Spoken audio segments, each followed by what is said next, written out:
Mari kita membuka satu bagian firman Tuhan. Kita akan membaca ini dalam kalender gereja. Ini adalah hari di mana Kristus bangkit dan berapa minggu ke depan itu ada penampakan daripada Yesus Kristus. Kita akan membaca dua bagian firman Tuhan. Yang pertama adalah di dalam Keluaran pasal 14. Kita akan membaca secara bergantian Keluaran pasal 14. Kita akan membaca dari ayat 9 sampai kepada ayat 14. Nanti selanjutnya bagian kedua adalah di dalam Injil Yohanes. Keluaran 14 ayat 9 sampai 14 kita baca secara bergantian. Adapun orang Mesir, segala kuda dan kereta Firaun, orang-orang berkuda dan pasukannya mengejar mereka dan mencapai mereka pada waktu mereka berkemah di tepi laut dekat Pit Harihot di depan Baal Zefon. Ayat 10. Ketika Firaun mengatakan orang Israel semuanya, maka orang Mesir bergerak menyusul mereka. Lalu sangat terkejut orang Israel dan mereka berseru kepada Tuhan. Dan mereka berkata kepada Musa, apakah karena tidak ada kuburan di Mesir, maka engkau membawa kami untuk mati di padang gurun ini? Apakah yang kau perbuat ini terhadap kami dengan membawa kami keluar dari Mesir?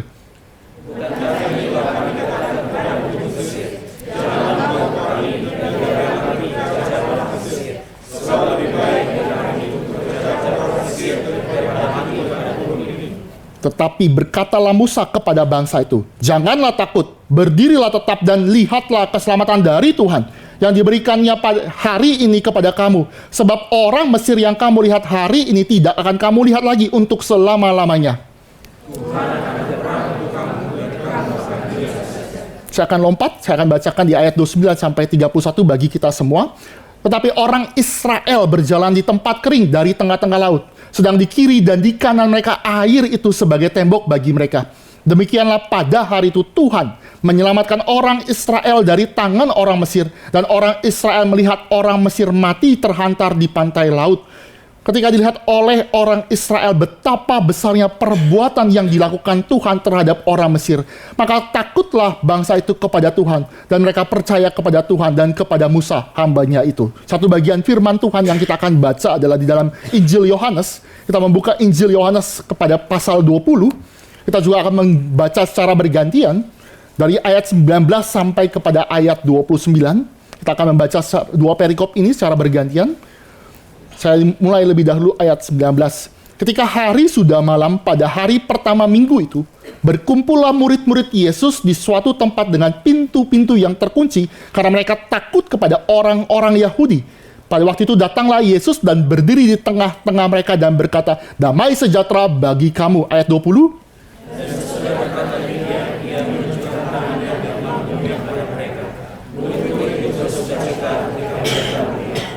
Maka kata Yesus sekali lagi, damai sejahtera bagi kamu, sama seperti Bapa mengutus aku, demikian juga sekarang aku mengutus kamu.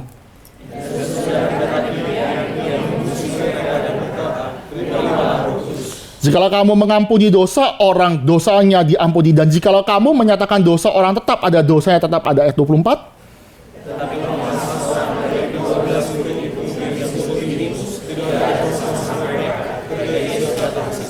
Maka kata murid-murid yang lain itu kepadanya, kami telah melihat Tuhan. Tapi Thomas berkata kepada mereka, sebelum aku melihat bekas paku pada tangannya, dan sebelum aku mencucukkan jariku ke dalam bekas paku itu, dan mencucukkan tanganku ke dalam lambungnya, sekali-kali aku tidak akan percaya. 8 hari kemudian, murid-murid Yesus berada di dalam rumah itu, dan Thomas bersama-sama dengan mereka. Sementara pintu-pintu terkunci, Yesus datang dan ia berdiri di tengah-tengah mereka dan berkata, damai sejahtera bagi kamu. Kemudian ia berkata kepada Thomas, taruhlah jarimu di sini dan lihatlah tanganku. Ulurkanlah tanganmu dan cucukkanlah dalam lambungmu, dan jangan engkau tidak percaya lagi, melainkan percayalah. Kata Yesus kepadanya, karena engkau telah melihat aku, maka engkau percaya. Berbahagialah mereka yang tidak melihat namun percaya. Demikian pembacaan firman Tuhan. Mari kita tundukkan kepala, mari kita berdoa meminta belas kasihan daripada Tuhan. Allah Bapa kami yang bertata dalam kerajaan surga, kami mengucap syukur karena kami sadar bahwa Engkau memanggil kami, bukan karena kami hebat, bukan karena kami layak, tetapi Engkau memanggil kami karena anugerah daripada Tuhan. Kami menyadari bahwa Kristus yang bangkit itu yang menarik kami dan membuat kami sadar bahwa penebusan itu nyata. Kami boleh beriman dan kiranya Tuhan pimpin kami yang Tuhan sudah panggil untuk bisa sama-sama merenungkan kebenaran firman Tuhan. Berkati hamba-Mu yang akan memberitakan kebenaran firman Tuhan. Berkati kami juga yang mendengarkan dan juga mengaplikasikan kebenaran ini dalam hidup kami sehari-hari. Kiranya Tuhan hadir dan itulah yang kami rindukan. Di dalam nama Tuhan Yesus, Juru Selamat kami yang hidup, kami berdoa. Amin. Bapak Ibu yang dikasih Tuhan, perikop yang kita sudah baca, dua perikop ini punya kesamaan. Kesamaannya apa? Bahwa dua perikop ini berbicara kepada umat Allah. Di perjanjian lama, orang-orang Israel pada zaman Mesir, pada zaman keluaran. Dan juga Tuhan juga berbicara kepada orang-orang di dalam perjanjian baru. Terutama khusus adalah para murid. Apa yang menjadi kesamaan? Kesamaannya adalah kedua umat Tuhan ini, Israel dan para murid itu menjadi wakil bahwa ada keraguan atas pekerjaan Tuhan. Mereka melihat segala sesuatu. Mereka lihat ada pekerjaan Tuhan, tangan Tuhan yang sudah menopang, menolong. Tetapi sama Israel, ketika dia terkepung oleh yang namanya Laut Merah di depannya, di belakangnya ada pasukan berkuda dari Mesir yang sangat kuat. Mereka meragukan Tuhan. Apakah tangan Tuhan bisa menyelamatkanku? Sama, di dalam perjanjian baru juga demikian. Murid-murid juga mempertanyakan. Mereka menutup pintu, mereka ketakutan. Dan disitulah mereka juga meragukan apakah Tuhan itu benar menyelamatkan kita. Ada Thomas yang meragukan. Maka kita harus bisa menjawab, mengapa sih manusia itu bisa ragu? Karena mereka sadar bahwa Tuhan itu adalah Tuhan yang dilihat adalah Tuhan yang kecil. Mereka takut karena mereka lebih condong kepada apa yang dilihat. Mereka melihat Mesir yang begitu powerful. Mereka melihat lautan yang begitu powerful di dalam perjanjian baru. Mereka melihat prajurit Romawi yang begitu hebat, menyalibkan Mesias. Itu adalah hal yang natural. Mesir jauh lebih powerful. Bapak Ibu, saya pernah juga cerita bahwa saat itu kuda itu adalah hewan yang sangat kuat untuk perang. Ketika lihat api, itu semua binatang mundur. Bahkan singa, harimau pun takut. Tapi hanya kuda yang berani menerobos. Maka Mesir melihat hal itu dan dia menjinakkan Mesir menjadi kereta kuda. Pasukan yang cepat, kuat, powerful. Bisa mengejar lawan-lawannya. Israel tahu bahwa Mesir itu tidak dikalahkan. Maka ketika mereka terjepit, mereka terkunci, di belakang ada pasukan berkuda, di depan mereka ada yang namanya Laut Merah yang tidak mungkin bisa diseberangi. Mereka takut. Mengapa Musa kau bawa kami ke tempat ini? Apakah tidak ada kuburan di Mesir sehingga engkau bawa kami ke sini? Mereka melihat bahwa Tuhan itu adalah Tuhan yang tidak mampu menyelamatkan. Padahal Bapak Ibu, orang-orang Israel di Mesir itu sudah melihat tanda-tanda pekerjaan Tuhan. 10 tulah. Dia lihat bagaimana kerajaan adidaya Mesir kuno yang bikin Sphinx, bikin piramid itu dihancurkan oleh Tuhan. Mereka percaya banyak dewa. Salah satu dewanya adalah dewa yang memberikan kehidupan, Sungai Nil. Tapi oleh Tuhan dihancurkan, dibunuh, air menjadi darah. Orang-orang Israel melihat itu, mereka kaget, takjub. Bukan hanya itu saja. Tulah-tulah selanjutnya berbicara juga ada tulah kegelapan. Mereka percaya bahwa orang-orang Mesir, dewa tertinggi adalah Amon-Ra, dewa matahari. Tapi Tuhan gelapkan. Gelapnya itu parsial, bukan gelap kayak gerhana matahari. Tetapi wilayah Mesir itu gelap. Sedangkan wilayah Israel tetap terang. Bagaimana mungkin? Sains tidak bisa membuktikan itu. Maka hanya satu, Allah yang menaklukkan dewa Ra itu. Tulah ke-10, Firaun adalah keturunan daripada Allah, keturunan ilah. Maka yang menggantikan dia adalah perutas sulungnya. Tapi oleh Tuhan dibunuh. Menyatakan Allah itu dahsyat, Allah itu perkasa, Allah itu mampu. Namun ketika mereka pergi ke padang gurun tempat di mana tidak ada orang yang tinggal di sana. Sulit. Malam itu begitu dingin. Ketika siang hari begitu panas. Tapi Tuhan sertai dengan tanda yang ajaib. Ada tiang api. Ada tiang awan yang menuntun mereka. Namun apa yang terjadi ketika keadaan terdesak? Mereka melupakan Tuhan. Mereka meragukan Tuhan. Apakah mungkin Tuhan menolong saya? Perjanjian baru juga demikian. Sekali lagi saya katakan, perjanjian baru. Mereka melihat Tuhan mati dibunuh. Tapi mereka mengunci di dalam suatu rumah. Mereka mengunci pintu sebagai ekspresi apa? Mereka sudah tidak lagi percaya kepada perkataan Yesus. Bahwa aku akan mati disalibkan. Dan pada hari yang ketiga aku akan bangkit. Ini seperti gambaran yang sudahlah. Ini bukan Mesias. Ini bukan Allah yang harus saya sembah. Ini juga ekspresi bagaimana manusia itu cari aman, mengusahakan keselamatan, yang penting diri sendiri. Menarik ya, di dalam perikop, di dalam Yohanes pasal 20 yang kita sudah baca bersama-sama bergantian itu adalah ibadah pertama. Ibadah pertama. Ketika Kristus bangkit, ibadah pertama itu adalah ibadah yang penuh ketakutan. Ya, ibadah penuh ketakutan. Takut. Tapi di situ Tuhan mengubah pintu yang terkunci. Pintu yang membuat mereka ketakutan, takut orang banyak. Tuhan hadir di tengah-tengah, memberikan shalom, memberikan damai sejahtera karena Kristus itu bangkit. Tuhan pakai sesuatu yang tidak masuk akal. Dia hadir di tengah-tengah, menembus tempat itu, dan mengatakan damai sejahtera. Ibadah yang penuh ketakutan berubah menjadi ibadah yang sukacita karena Kristus yang hadir itu. Suatu hal yang begitu indah. Maka kita tahu bahwa di dalam hidup kita penuh dengan keraguan. Kita tidak percaya. Kita bilang, apakah mungkin Tuhan menyelamatkan? Tetapi Tuhan melakukan dengan pekerjaan yang ajaib. Dia hadir di tengah-tengah pintu yang terkunci. Dia hadir menolong orang Israel dengan membelah Laut Merah. Bapak Ibu, waktu SD ya, sekolah minggu, Laut Merah tuh lautan Bapak Ibu. Lautan, bukan Sungai Ciliwung. Sungai Ciliwung itu kecil. Saya pernah ke gereja itu lewatin Sungai Ciliwung, banyak anak-anak nyebrang di situ. Saya kira awal itu Laut Merah itu Sungai Ciliwung. Nggak mungkin. Maka kalau kita berada di dalam posisi Israel yang terjebak itu, kita ragu apakah Tuhan bisa selamatkan.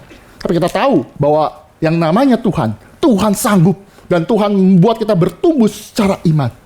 Bukan hanya itu saja, kalau kita lihat perikop dalam Yohanes pasal 20 itu, ada Thomas. Thomas menjadi contoh sepanjang zaman.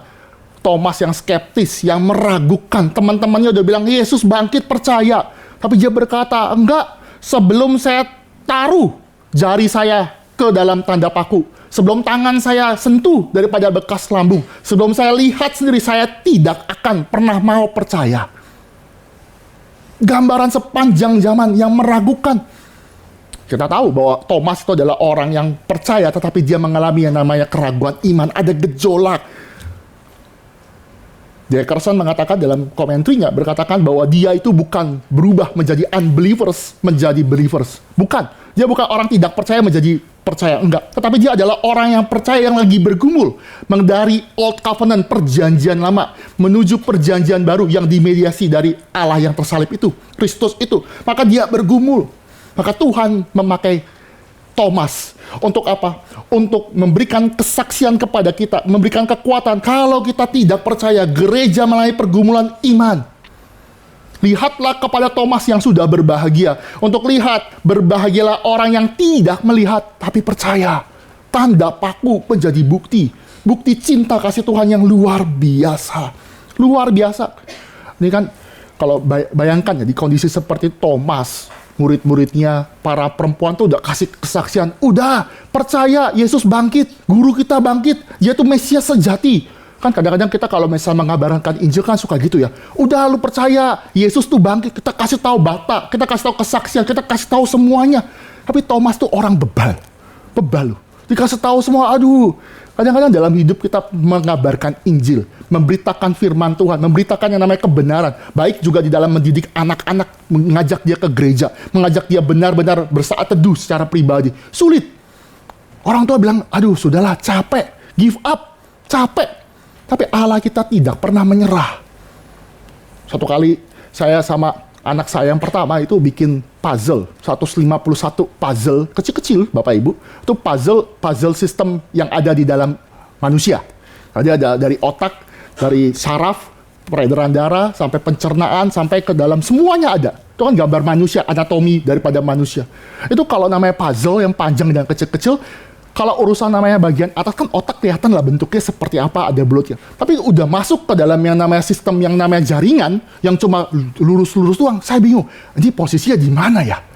Ini ada di mana? Pusing. Nah, ketika bikin begitu sama anak saya yang pertama, anak kedua saya merusak, menghancurkan. Bayangkan, menghancurkan. Emosi. Ini udah susah. Itu 2 hari Bapak Ibu, 2 hari udah baru belum jadi. 2 hari itu masih susah. Masih nyambung, baru kebikin tuh otak ya, bagian kepala, sama sistem pencernaan. Nyambung belum nyambung. Karena susah banget tuh sistem sarafnya. Jadi galau sekali, tapi anak saya yang pertama, udah Pak, bikin lagi, Papi bikin lagi. Ya, dia cuma suruh saya bikin, dia cuma cheerleader, bikin lagi. Dia tidak pembantu Bapak Ibu. Dia bilang, aduh saya capek, saya stop aja. Akhirnya nggak saya lanjutkan Bapak Ibu, saya nggak lanjutkan, saya udah capek. Sempat dilanjutkan tapi udah hilang, udah capek, saya udah nggak melanjutkan. Untung bersyukur ya, ini cerita yang mungkin menjadi jembatan. Kalau Allah itu kayak saya, mungkin ketemu orang yang bebal kayak Thomas, sudahlah mati saja kau. Sudah, nggak usah ke gereja lagi. Udah teman-teman kamu 10 orang sudah percaya, sudah ada. Para Maria sudah percaya, kamu bebal sudah ngapain? Tapi Allah itu tidak pernah menyerah. Dia datang, dia menyatakan cinta kasih, bahkan dia menjawab tantangan Thomas. Wih, tantangan Thomas. Thomas, ini lihat, cucukkan jarimu. Lihat, keselamatan juga ada kepada si peragu, si skeptis, si orang menyebalkan, si bebal. Maka kalau kita lihat ya di dalam hal ini ya, kalau Yesus secara pribadi juga datang di tengah-tengah ibadah kedua, Bapak Ibu lihat di dalam ibadah ini, berarti minggu berikutnya, Thomas tuh diajak ibadah, di tengah-tengah keraguan dia ibadah. Jadi ada juga yang di tengah ibadah tuh, mana nih Yesus. Nanti muncul. Dan Yesus secara spesifik langsung lihat si Thomas. Kan lihat Thomas ya. Thomas, jangan ragu lagi, percayalah. Wah, itu kan sukacita. Maka implikasi bagi gereja ya. Kalau Tuhan berikan anugerah bagi Thomas, kalau Tuhan itu menyatakan cinta kasih kepada Thomas yang menyebalkan, maka kita juga harus bisa menyatakan cinta kasih kepada sesama kita, kepada orang yang dicintai oleh Tuhan juga. Michael Horton menuliskan suatu kutipan, saya kutip, gereja itu bukan grup yang kita pilih-pilih, yang kita suka. Oh ya, kamu masuk gereja karena saya suka, kamu cocok, kita vibe-nya sama. Enggak. Tapi Michael Horton mengatakan gereja adalah tempat, grup, di mana brothers and sister, berarti saudara-saudara dalam Kristus, yang Tuhan pilih di tempat ini. Kalau Tuhan sudah berikan anugerah yang sama bagi kita, dan juga memberikan anugerah bagi orang yang termarginalkan, orang yang menyebalkan bagi kita, dan dia tempatkan di Geri Cikarang, respon kita cuma satu, mengasihi dia. Kenapa? Karena Tuhan juga berikan dia anugerah keselamatan. Itu gereja yang begitu indah. Dan saya percaya bahwa banyak di antara kita mungkin juga seperti Thomas, yang meragukan Tuhan, tapi berbahagialah bagi kita yang sekarang yang tidak melihat, tapi kita percaya. Tanda paku tadi anak-anak handbell, tanda paku. Itu menjadi suatu sukacita, pengakuan iman bagi kita semua. Bahwa berbahagia yang tidak melihat, yang sekarang mendengarkan firman Tuhan. Wah, itu indah sekali. Dan pergumulan itu pergumulan yang terwakili. Ini di dalam gereja juga implikasi juga banyak ya. Di dalam namanya gereja itu juga harus saling memperhatikan what's over. Ya, Tuhan menjaga kita pun juga saling menjaga, saling memperhatikan. Bapak Ibu pikir gak ya, ini kan Thomas itu udah peragu ya. Udah peragu, para perempuan udah kasih testimoni, teman-temannya, murid-muridnya, bukan murid-muridnya, tapi yang arti rasul-rasul lain sudah memberitahukan kepada kebangkitan Yesus. Dia tetap ajak. Artinya apa? Para rasul, teman-temannya, itu menjaga yang namanya menjaga Thomas. Nah, ini penting sekali dalam gereja ya, menjaga ya. What's over. Ini kalau kita kan menjaga artinya kalau teman kita, sahabat kita, orang yang di dalam gereja mau ada tanda-tanda berbuat dosa, kita cegah, menjaga, memperhatikan seperti itu. Bukan menjaga dalam arti memperhatikan dengan cara ini. Saya perhatikan ya, kamu dikit lagi berbuat dosa. Nah kan, berbuat dosa kan, nah sudah saya bilang kan. Enggak, kita bukan seperti singa yang menerkam-nerkam, yang siap-siap menerkam. Nah benar nih, lihat ya, ini gaya-gayanya sudah mau pengen ini, siap, kita tangkap. Enggak. Itu bukan cara di dalam gereja. Sebagai gereja umat Allah, kita saling menjaga, menjaga. Artinya bukan kita mengintai-intai. Tahu ya Bapak Ibu, mengintai-intai, lihatin, amati Pak Peter nih. Lihat nih, gayanya gimana kalau Pak Peter susah diamati istri saya, anak saya. Enggak. Gereja tuh saling menjaga. Maka anak-anak remaja, anak-anak pemuda, anak-anak kita jaga. Kenapa? Supaya dia bertumbuh imannya. Ini indah sekali di dalam gereja. Dan iman ini tentu kita tahu bukan dari penglihatan, bukan dari apa tanda-tanda yang luar biasa. Karena Firaun pun lihat tanda, tidak percaya. Angkatan pertama Israel pun lihat tanda, tetapi tidak percaya. Dari pengakuan, dari apa yang dituliskan dalam Alkitab. Maka bagian kedua yang kita lihat ya, yang kita pelajari, percaya. Tetapi percaya itu juga perlu kesetiaan. Memang kita ada keraguan, dan Tuhan bilang, percayalah, takutlah pada Tuhan. Tetapi kita harus tahu bahwa percaya itu bukan di saat-saat tertentu saja. Tetapi dengan senantiasa sepanjang zaman setia kepada Tuhan. Bapak Ibu, kalau kita lihat di dalam Keluaran pasal 14 yang saya bacakan bagi kita semua, itu ada satu bagian di dalam ayat terakhir ya. Orang Israel ya, 31 saya bacakan. Ketika dilihat orang Israel betapa besarnya perbuatan yang dilakukan Tuhan kepada orang Mesir, maka takutlah bangsa itu kepada Tuhan, dan mereka percaya kepada Tuhan dan kepada Musa hambanya itu. Bapak Ibu, mereka percaya, mereka takut. Tapi kita tahu sejarah keselamatan berbicara kepada kita, angkatan pertama tidak benar-benar percaya. Dia tidak benar-benar percaya. Setelah peristiwa itu, suatu hal yang mujizat, berikutnya, pasal-pasal berikutnya, mereka mengeluh kepada Tuhan. Nggak ada makanan Tuhan, nggak ada minuman Tuhan, kami bosan dengan makan nih, kasih daging. Kami capek. Jadi dia hanya percaya di momen tertentu, tapi tidak setia. Dia percaya hanya di dalam durasi singkat saja. Tapi Tuhan tuntut kita, tuntut semua orang untuk percaya, senantiasa percaya. Dan kita tahu, angkatan pertama, dikatakan di dalam Alkitab, tidak masuk dalam tanah perjanjian. Jadi gambaran bahwa mereka tidak sungguh-sungguh orang percaya. Ya, orang Israel di padang gurun ya, itu sulit sekali, air menggerutu. Nah, kita kan lagi mau persiapan NRTC ya. Mau coba mana yang namanya kehausan, jadilah panitia. Banyak orang ya, itu 2000 orang, bayangkan 2000 orang di RMCI. Itu pasukan Akom itu dan konsumsi tentunya harus memastikan air itu ada. Kalau tidak ada air, jadilah Israel angkatan pertama itu, anak-anak. Di manakah air? Acara apa ini? Kalau mau jadi Musa mini ya, Musa versi kita ya, itu belajar seperti Musa tuh kayak gitu, ikut NRTC. Ini anak bukan anak saya. Siapa lu? Lapar nih Pak, makanan cuma begini. Saya juga, kamu mending makan. Saya panitia belum makan, mati. Lihat, kalau kita lihat bagaimana menyebalkan kita. Coba lihat di NRTC, lihat, dulu saya juga begitu ya. Saya pernah angkat galon Bapak Ibu. Ya, nggak semuanya ya, nggak kalau itu kan emergency ya. Memang galon-galon kan harus ada di dalam ruang kamar, di lantai-lantai kan, di lantai-lantai. Tapi kan namanya juga habis atau minumnya terlalu banyak, habis. Mau nggak mau kan mesti angkat ke atas dong, angkat ke lantai, angkat atas kan. Yang pasti angkat galon bukan cewek Bapak Ibu, cowok. Ya udah, nggak mungkin naik lift. Kenapa? Karena bayangkan ribuan orang naik lift cuma 4 lift. Pak Franky udah lihat 4 lift. Sama lift barang sama ini, nggak mungkin kita antri angkat galon sama lift kan susah, itu penuh sekali, butuh waktu lama. Akhirnya naik tangga, capek, siapin air aqua. Itu lihatlah orang Israel yang menggerutu. Kita percaya dalam cerita kita mau melihat bahwa memang untuk percaya kepada Tuhan perlu waktu. Tuhan pimpin kita, Tuhan bentuk kita, Tuhan kuatkan kita. Maka ada ujian berikutnya, ujian di mana kita setia kepada Tuhan adalah dengan yang namanya waktu.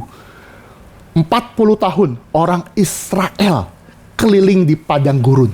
40 tahun itulah gambaran bagaimana Tuhan memproses umat Allah untuk melepaskan kemesirannya di dalam hatinya, keluar. Sehingga dia siap masuk ke tanah perjanjian. Saya nggak bisa bayangkan ya kalau NRITC 40 tahun.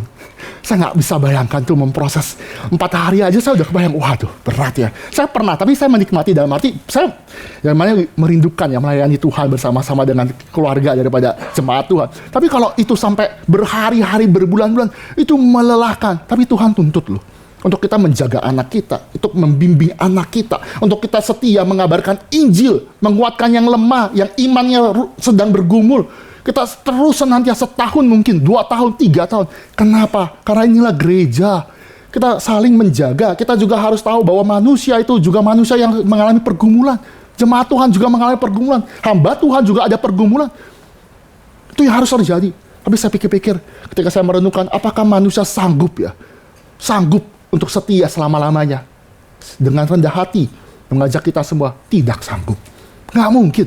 Capek Bapak Ibu. Capek, kita bukan Tuhan Yesus, tapi karena ada pertolongan Allah Roh Kudus, Tuhan hadir memberikan kekuatan. Thomas itu gambaran Thomas ya, Allah hadir di Thomas, Allah hadir datang dalam ibadah bersama-sama di dalam ada Thomas di situ. Itu pun anugerah. Lihat ya, Tuhan berikan proses anugerah. Thomas itu hadir. Tuhan sudah terlebih dahulu. Thomas juga, Tuhan, saya percaya Thomas itu juga ada pekerjaan Roh Kudus yang mau datang ibadah di minggu kedua. Kan ada orang yang diajak ibadah bebal. Apalagi kalau ibadah Gary Cikarang, Gary lah pada umumnya. Itu lama Bapak Ibu. Khotbahnya lama. Khotbahnya kalau bisa, aduh cepat. Bayangkan, sulit sekali. Tetapi kalau ada orang yang mau ibadah, rutin, kontinuitas, saya percaya itu adalah awal bagian pekerjaan Roh Kudus yang memampukan kita semua untuk setia kepada firman Tuhan. Dan bersyukur, Thomas itu melihat Tuhan. Dia melihat tanda paku. Dan tanda paku itu membuktikan bahwa Allah itu adalah Allah yang setia. Tidak meninggalkan Thomas, tidak meninggalkan kita. Tanda paku menjadi bukti cinta kasih Tuhan yang luar biasa kepada kita. Tanda paku yang begitu indah. Ya tanda paku ya perfect. Tanda paku itu di surga nanti juga Yesus juga akan mempertahankan tanda paku. Tanda kisah cinta kasih kepada kita. Yang perfect bagi dunia berbeda dengan perfect dari Allah. Perfect dari dunia itu adalah semua mulus, mukanya kinclong, punya skincare banyak seperti orang-orang Korea pada zaman sekarang. Perfect. Tapi cinta kasih Tuhan bukan di dalam perspektif dunia. Cinta kasih Tuhan, perfectnya Tuhan adalah dia mempertahankan tanda paku. Tanda tikaman, tanda pemberontakan kita kepada dia sepanjang zaman. Supaya apa? Demi kita. Dan dia ingat kita. Syukur loh kita diingat Tuhan. Bersyukur ya. Kita kalau sudah beranjak dewasa, sudah beranjak berusia, nama anak tuh suka lupa. Kebalik. Saya ya jujur aja ya. Kadang-kadang ulang tahun anak saya pertama saya lupa. Kapan ya? Kenapa? Karena memang sudah mengalami ya usia kali ya, usia atau gimana, saya masih muda juga, saya jangan sampai terlalu cepat juga, mengerikan juga. Tapi intinya, saya mau berbicara bahwa itu ada terjadi. Kita makin lama, mau seberapa hebat kita menghafal, mengingat segala itu, kita nggak bisa. Tapi karena anugerah Tuhan, maka karena Tuhan ingat kita. Bapak Ibu ya, itu ada lagu I Remember Thee. James Montgomery Boyce, saya lupa Boyce apa bukan, James Montgomery, itu menuliskan suatu hymn ya, I remember thee, I will remember. Artinya apa? Tuhan, saya ingat kamu. Saya ingat pekerjaan Tuhan. Saya ingat bahwa ada domba yang terslain, terpotong, dikorbankan. Saya remember semuanya. Saya ingat doktrin, saya ingat. Tapi di ayat 1, 2, 3, 4 sampai ayat terakhir, ketika badan dia sudah lapuh, ketika saya tidak bisa mengapa-ngapain, dia sadar. Jesus, remember me. Kenapa? Karena saya nggak bisa, saya nggak mampu, Tuhan ingat saya. Thomas diingat, dan Tuhan juga ingat kita. Wah, sukacita loh. Sukacita kita diingat Tuhan. Bayangkan kalau Tuhan lupa kita. Siapa ya? Kayak saya bisa. Enggak, Tuhan nggak gitu. Itu pelayanan ya. Itu kalau Tuhan ganti, lupa ya. Kalau Tuhan tuh nggak kekal, kalau nggak Tuhan setia, kita stres loh. Saya cerita juga di kebaktian pertama. Waktu SD, SMP, SMA kan kita ganti teman-teman yang seumuran dengan saya atau sebaya dengan saya tuh ganti kurikulum tuh berkali-kali ya. Ganti menteri pendidikan, ganti kurikulum. Cuma ganti covernya isinya sama. Orang tua pusing, beli buku baru lagi, isinya sama, pusing. Istri saya dokter, kemarin menteri kesehatan bukan dari kedokteran. Dia bikin tuh namanya dari ID sama dari Kementerian Kesehatan. Teman-teman yang dokter tahu mesti mengenai hal ini. STR itu diperpanjang, syarat praktek tuh gimana? Saya nggak ngerti. Istri saya tanya saya juga bingung. Saya hamba Tuhan, bukan dokter. Kamu yang bingung, saya juga bingung. Kamu jangan tanya saya. Itu aja ganti, itu aja bingung. Apalagi kalau Tuhan ganti ya. Kalau Tuhan misalkan lupa sama kita. Wah, sedih sekali. Bersyukur sama Tuhan. Tuhan kita ingat kita, menjaga kita, memelihara gereja. Dan Tuhan juga pimpin kita di dalam pimpinan iman. Sehingga kita boleh bertumbuh dalam iman. Maka kalau misalnya kita lihat ya, beriman juga bukan hanya beriman di dalam konteks bergereja spiritual. Beriman juga berbicara tentang keseluruhan hidup kita. Beriman. Jangan ragu. Jangan ragu. Oh ya Pak Peter. Saya kalau masalah namanya penebusan. Kalau yang namanya doktrin. Masalah yang namanya hidup di dalam gereja. Saya percaya. Saya nggak ragu lah. Hebat. Gereja Reform hebat. Tapi kalau masalah yang namanya cari uang. Masalah didik anak. Masalah yang lain-lainnya. Sorry. Tuhan itu nggak berkuasa. Enggak. Kalau kita berkata kita ini mau percaya sungguh-sungguh dan tidak meragukan Tuhan, maka kita memberikan seluruhnya kepada Tuhan. Allah yang menebus, Allah yang mencipta kita, juga Allah yang sanggup memelihara kita. Dia pelihara loh. Dia pelihara dan pelihara kita semua dalam setiap pergumulan. Bapak Ibu, kalau dipikir-pikir ya, saya pernah juga ya namanya masuk sekolah teologi, sesuatu yang sebenarnya banyak anak-anak, banyak orang tua pada zaman itu tidak diharapkan lah ya Bapak Ibu masuk sekolah teologi. Saya di dalam budaya Chinese tuh jarang yang punya kerabat jadi pendeta. Biasanya pendeta itu ada sesuatu yang nggak ada jurusan terima, masuk pendeta. Ya saya masuk, ya tahu ada pergumulan seperti itu, maka saya nggak ngomong-ngomong ke saudara-saudara saya. Tapi ya namanya juga nggak mungkin bisa ditutupi terus. Akhirnya sepupu saya ketika Cynthia, ketika Imlek tahu. Saya masuk sekolah teologi. Dan dalam perkataan-perkataan, belajar teologi itu belajar apa? Ya belajar Alkitab. Oh belajar Alkitab. Oh belajar tentang Tuhan. Iya. Oh ujung-ujungnya pertanyaan terakhir yang saya ingat adalah, nanti kalau besar, nanti udah dewasa, mau makan apa? Mau makan apa? Mau hidup apa? Mau hidup dari apa? Pendeta. Tapi saya percaya Allah yang memanggil saya juga memelihara saya. Saya badannya masih sehat ya Bapak Ibu. Masih puji Tuhan. Itu menyatakan bahwa Tuhan itu pemelihara. Tuhan kasih makan, Tuhan pimpin melalui ya istri saya, melalui orang tua saya, kedua orang tua memelihara saya. Allah kita adalah Allah yang memelihara. Dan saya juga percaya Allah kita adalah Allah yang sama. Thomas berkata, my God, my Lord. Ya Tuhan, ya Allahku. Artinya apa? Ini adalah berbicara pengakuan kita semua. Bahwa ini adalah Allah yang sama yang mampu memelihara. Dan janganlah ragu. Percayakanlah kepada Tuhan. Ini suatu sukacita bagi kita semua. Sukacita karena Thomas menjadi wakil bagi kita untuk terus percaya walaupun tidak melihat. Bapak Ibu, yang melihat itu gagal. Yang pakai tanda-tanda itu pun gagal. Nggak sungguh-sungguh percaya. Saya juga kasih tahu ilustrasi yang tadi saja kebaktian pertama. Bapak Ibu, kalau ada orang sebelum saya lihat tanda-tanda Tuhan hadir. Bapak Ibu, kalau di sini di salib ini ada cahaya putih yang sangat putih. Bapak Ibu tetap di sini apa pelan-pelan ke belakang. Pelan-pelan kabur. Pasti mayoritas pelan-pelan hilang. Dari paling belakang, pelan-pelan, dada Pak Peter, selamat ya. Tanda tidak membuat kita bertobat. Tanda-tanda ajaib, tanda-tanda yang namanya miracle, tanda-tanda itu tidak membuat kita bertobat. Tetapi pembelajaran firman Tuhan, iman yang Tuhan bentuk, yang memelihara, yang menguatkan kita, itulah yang membuat kita semakin beriman. Dan mintalah kepada Tuhan untuk terus menjaga kita, terus memelihara iman kita di tengah-tengah keraguan. Saya percaya bahwa orang-orang Kristen juga ada masa di mana meragukan. Oleh sebab itu, kalau ada orang yang seperti itu, kita sayangi, kita rangkul. Jangan tolak kamu kayak Thomas, peragu. Kamu kayak Petrus, penyangkal. Enggak, kita sayangi, kita konseling, kita kuatkan. Dan bagian terakhir dari firman Tuhan. Apa akibatnya ketika para murid sudah melihat kuasa kebangkitan? Apa akibatnya ketika mereka sudah melihat bagaimana pekerjaan Tuhan yang memberikan iman bagi semua orang-orang? Mari kita lihat di dalam Kisah Para Rasul pasal ke-5. Kisah Para Rasul pasal ke-5.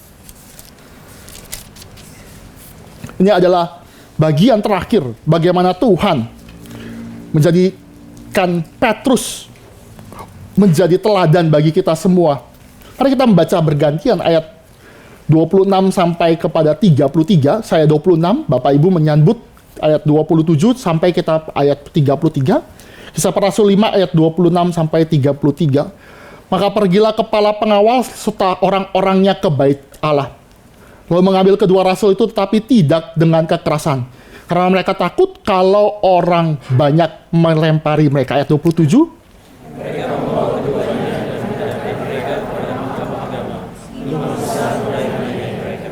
Katanya, dengan keras kami melarang kamu mengajar dalam nama itu. Namun ternyata kamu telah memenuhi Yerusalem dengan ajaranmu, dan kamu hendak menanggungkan darah orang itu kepada kami.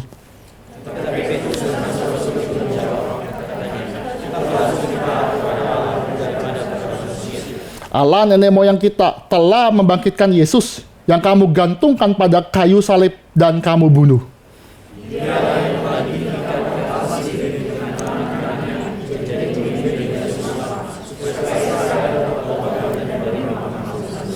Dan kami adalah saksi dari segala sesuatu ini. Kami dan Roh Kudus yang dikaruniakan Allah kepada semua orang yang mentaati Dia.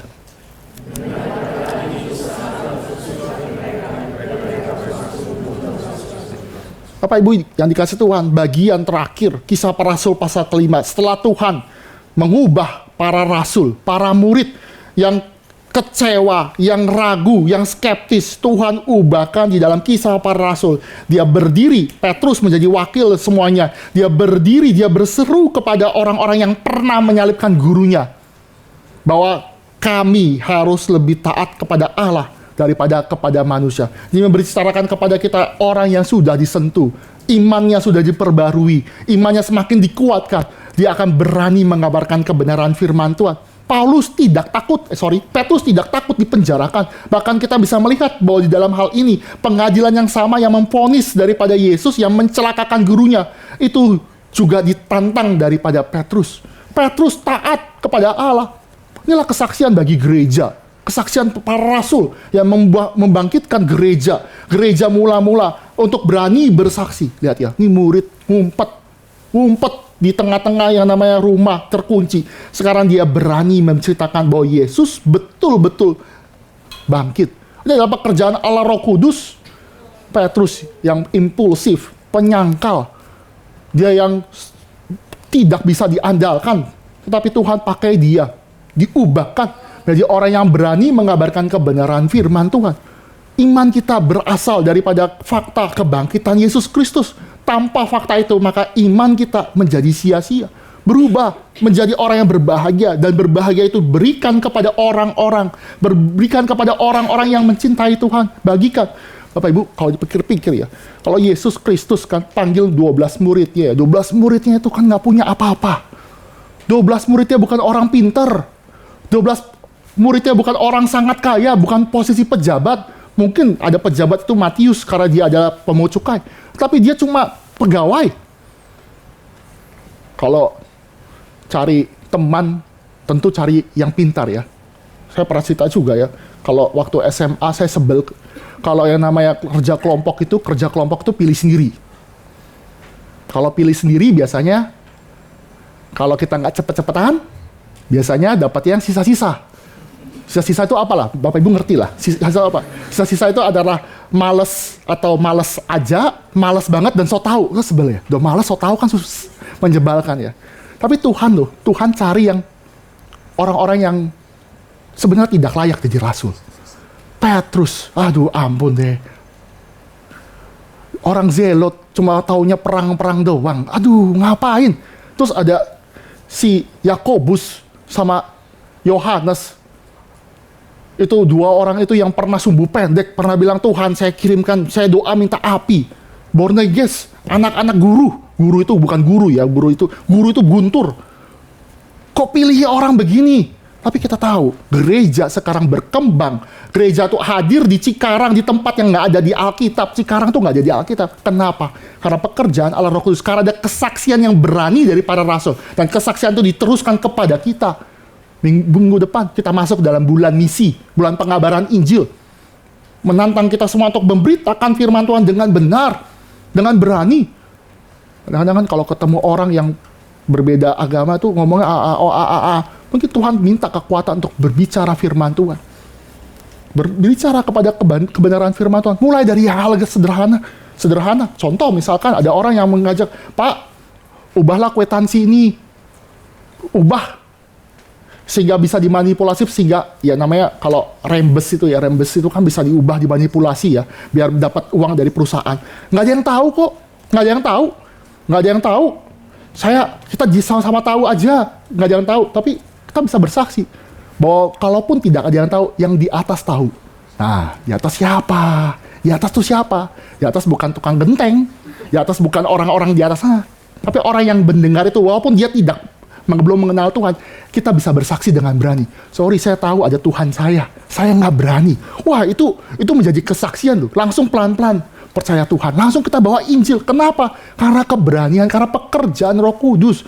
Gereja lahir bukan karena ada uang. Gereja lahir pada zaman itu bukan karena ada orang-orang pintar. Tidak. Tapi orang yang dipenuhi Roh Kudus yang berani mengabarkan kebenaran firman Tuhan. Itu ada martir pertama rasul kan Yakobus ya. Mungkin para ahli percaya bahwa Yakobus itu sengaja dibunuh karena itu terlalu sumbu pendek. Itu kan terlalu liberius kan, terlalu meledak-ledak, pernah minta kirimkan api. Makanya dibunuh dulu, tapi itu tidak memadamkan pengabaran Injil. Tuhan bangkitkan pengabaran Injil.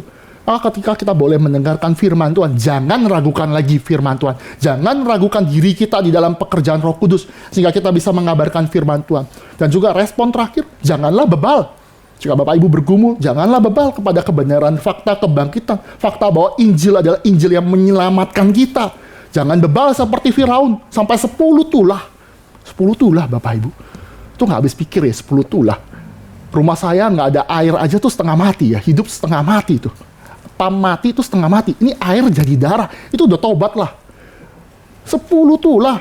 Jangan seperti Firaun yang memberontak melawan Tuhan, menantang Tuhan dan berkata, siapakah Tuhan? T-U-H-A-N, huruf besar semua. Berarti mengacu kepada Allah Yahweh. Siapakah Tuhan sehingga aku harus taat kepadanya? Tuhan, jangan rebel. Karena kalau dipikir-pikir nggak masuk akal loh melawan Tuhan. Bapak Ibu, lawan Tuhan tuh nggak masuk akal Bapak Ibu. Ada orang, saya mau lawan Tuhan. Besoknya batuk-batuk. Sakit, nggak bisa. Karena kita tahu bahwa hidup kita dipegang oleh Tuhan. Saya baru, cerita terakhir ya. Saya baru beli robot vakum. Lagi jalan-jalan sama Melin sama anak saya. Itu kan Bapak Ibu tahu robot vakum yang cleaner gitu ya. Tahu ya, jalan yang bulat itu. Anak saya 2 anak itu senang. Jadi dia ngikutin tuh robot. Senang ya, puji Tuhan. Saya juga senang karena saya nggak perlu jaga anak lagi. Mereka berdua jalan aja. Kan senang ya. Itu otomatis jalan. Sudah. Dan gitu bersih kan. Sudah puji Tuhan lah. Sudah saya beli ya. Memang beli bukan karena anak saya juga. Tapi kebetulan rumah kotor ya sudah nggak ada orang ya sudah bersihkan kan, puji Tuhan. Terus memang mainan berantakan jadi belajar untuk merapikan. Intinya ada seperti itulah, ada itu. Ya, cuma ketika namanya robot saya setting semuanya, sudah pakai waktu, saya juga masuk ke dalam aplikasi sudah itu. Namanya anak saya kan suka main-main ya. Nah namanya gerakan robot itu kan manuvernya aneh-aneh ya. Saya juga mesti di mapping tapi saya nggak bisa. Emang nggak mungkin ada fiturnya sepertinya di yang saya beli. Itu kan jalannya berantakan ya. Anak saya takut. Ternyata abis beli dia takut, nggak tahu kenapa takut. Saya pikir ya sudahlah, itu takut nggak usah khawatir, itu cuma robot. Saya tekan pakai HP saya shutdown, mati. Sudah nggak usah takut, nggak usah ketakutan. Bapak Ibu ini mungkin cerita ya. Kita memang bukan robot vakum sih. Kita bukan robot, karena Tuhan berikan kita kehendak bebas. Tapi kehendak bebas kalau lawan Tuhan itu nggak masuk akal. Sama seperti saya pencet 1 tombol, vakum mati. Tuhan kasih tombol 1 aja. COVID 10 tahun, matilah kita. COVID 3-4 tahun aja hidup berubah. Pakai masker. Saya pernah khotbah pakai masker, Bapak Ibu, ngap. Cobalah. Yang paduan suara mungkin pernah ya. Nyanyi pakai masker, ngap. Bayangkan kalau bertahun-tahun kita pakai masker terus, berat sekali. Tapi Tuhan begitu baik.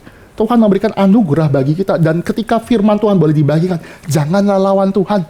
Jangan ragukan lagi Tuhan. Dan percayalah dengan senantiasa takut dan percayalah kepada Tuhan. Kiranya firman Tuhan memberkati kita. Mari kita tundukkan kepala, mari kita berdoa. Kalau Bapa kami yang bertata dalam kerajaan surga, hamba-Mu sudah berhenti berbicara. Tapi kiranya Allah Roh Kudus yang tinggal di dalam hati orang-orang percaya boleh terus berbicara, memimpin, menguatkan iman kami yang ragu, dan akhirnya kami dikuatkan untuk berani bersaksi. Tuhan, tolonglah kami yang rapuh, yang membutuhkan anugerah. Kami tidak bisa sendiri, tapi kami butuh pertolongan daripada Engkau. Tuhan, pimpinlah gereja ini yang dalam pergumulan, dalam melayani, yang nantinya ke depan melayani dalam NRTC, dan juga dalam bulan pengabaran Injil. Tuhan, berikan kami keberanian, berikan kami kepekaan untuk melakukan pekerjaan Tuhan. Dan ketika kami boleh melakukan itu, kami sadar itu semua karena anugerah, kasih karunia yang Tuhan berikan bagi kami. Terima kasih ya Bapa, di dalam nama Tuhan Yesus kami berdoa. Amin.